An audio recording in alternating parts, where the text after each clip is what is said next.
अस्सलाम वालेकुम। अब हम देखते हैं ब्लॉक 4 में जो रीनल जो पोर्शन है आपका, वो आपका कहाँ से है। ठीक है, ये यूरिनरी ट्रैक जहाँ पे जीआईटी खत्म होते है आगे यूरिनरी ट्रैक स्टार्ट हो जाता है। ठीक है, पेज 379 है। ठीक है, तो इसमें ना किडनी है। किडनी आपका रेट्रोपेरिटोनियल है, तो ये पता होना चाहिए। इसका ना लोकेशन और डिस्क्रिप्शन पता हो कि ये लाई कहाँ पे करता है। ठीक है, उसके बाद ये डायरेक्शन इसकी कहाँ पे होती है। फिर इसका हाइलम, इसमें ना एक जो चीज़ें निकल रही होती है ना हाइलम से, फ्रंट से आप देखें तो पहले वेन होती है, फिर आर्टरीज होती हैं, फिर यूरेटर की तीन यूरेटर होता है, फिर तीन ब्रांचेज ऑफ रीनल आर्टरीज होती हैं। ठीक है, अच्छा फिर ये आगे इसकी डिटेल बताता है वो सारी इधर।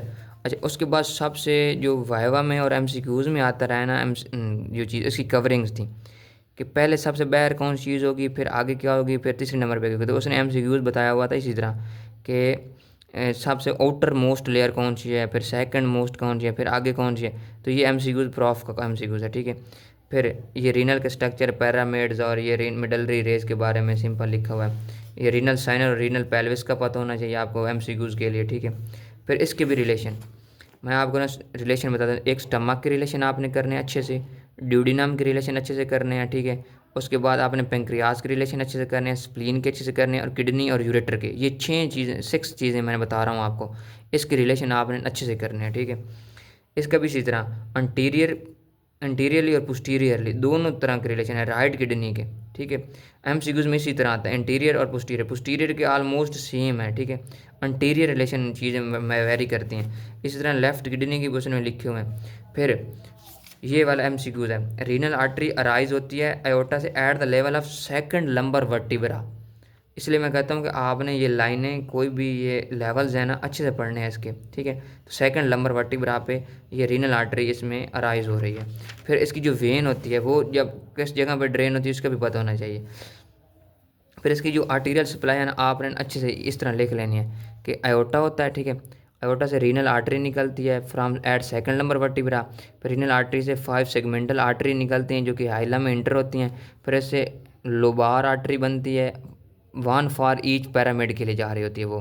ठीक है, हाइलम से आगे ये निकली, वो ये हार। अच्छा, फिर लोबार से इंटरलोबार आर्टरी, फिर आर्कुएट आर्टरी, आर्कुएट से इंटरलोब्यूलर आर्टरी, इंटरलोब्यूलर से एफिरेंट आर्टरी, एफिरेंट से ग्लोमेरुलस कैपिलरीज, ग्लोमेरुलस कैपिलरीज से इफिरेंट, और इफिरेंट से पेरिट्यूबुलर कैपिलरीज।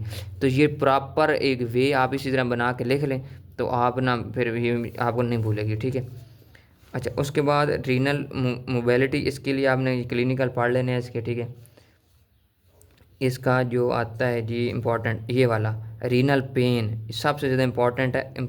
ये वाला रीनल पेन ना आप रट लें, ये वाइवा में भी आता है, एमसीक्यूज में बहुत पूछता है वो कि इसका ना फ्लैंक साइड पे पेन होता है, severe pain in the flank radiate downward to the lower abdomen हो रहा है। तो किसका पेन हो रहा है। ठीक है, कौन सी नर्व लेके जा रही है, लोअस्ट स्प्लैंकनिक वेसल्स वगैरह। ठीक है, अच्छा उसके बाद ये वाला वैसे प्रॉफ में एक और क्वेश्चन था, फिफ्थ ब्लॉक में था हमारा।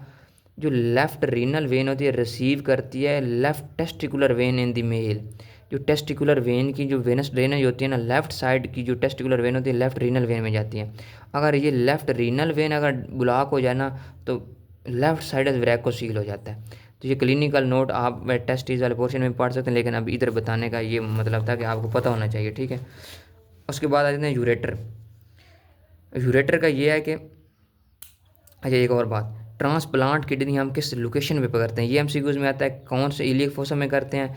फिर जब ट्रांसप्लांट कर लेते हैं ना तो उसके बाद ट्रांसप्लांट करने के बाद इनकी ब्लड सप्लाई कैसे चेंज हो जाती है, रीनल आर्टरी जो होती है किसके साथ इनास्मोसिस करते हैं, ये एमसीक्यूज है इंटरनल इलियक आर्टरी के बाद। और वेन का एमसीक्यूज आता है, रीनल वेन जो होती है ना ये एक्सटर्नल इलियक वेन के साथ ना इनास्मोस कर रही होती है। ये एमसीक्यूज हैं दोनों जब ट्रांसप्लांट किडनी हो रहा होता है। ठीक है, ये दोनों एमसीक्यूज आपने अच्छे से कर लेने हैं। फिर यूरेटर का पता होना चाहिए, इसकी लेंथ, इसकी कंस्ट्रक्शन, ये एसोफेगस के साथ इसके क्या रिलेशंस हैं। ये वाइवा का क्वेश्चन था कि यूरेटर और एसोफेगस आपस में किस तरह रिजेंबल्स करते हैं, इसकी वजह बताओ। ठीक है, अच्छा उसके बाद इसके रिलेशंस हैं ये बिहाइंड द पेरेटल पेरिटोनियम, इसका ना वाइवा में भी शायद आता रहा है क्वेश्चन।